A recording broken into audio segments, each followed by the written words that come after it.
Jail पर पहुंच चुके हैं। किस तरह से यहाँ पर संतोष रेणु के रिहाई हो चुका है। देखिए इस तरह से कुछ बात कर रहे हैं प्रशासन से, क्या मामला है। अगर गेट पर आएंगे तो ये सबसे बड़ी तस्वीर मैं दिखा रहा हूँ, यानी जीरो ग्राउंड से, यानी औरंगाबाद दाऊद नगर से। देखिए कैमरा में लगातार फोकस करे कि इस तरह से यहाँ पर संतोष रेणु है।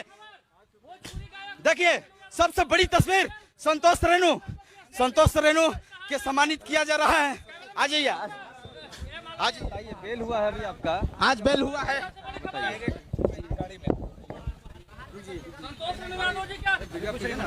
इस वक्त की सबसे बड़ी खबर, संतोष रेणु यादव जी जेल से बाहर निकल रहे हैं। कैमरा मैन से चाहूंगा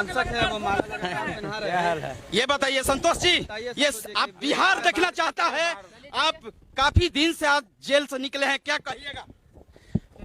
जैसे न्यायालय पर हमको भरोसा था और बाबा साहब भीमराव अम्बेडकर की जो संविधान थी, परेशानियां रही हैं आपको अंदर में?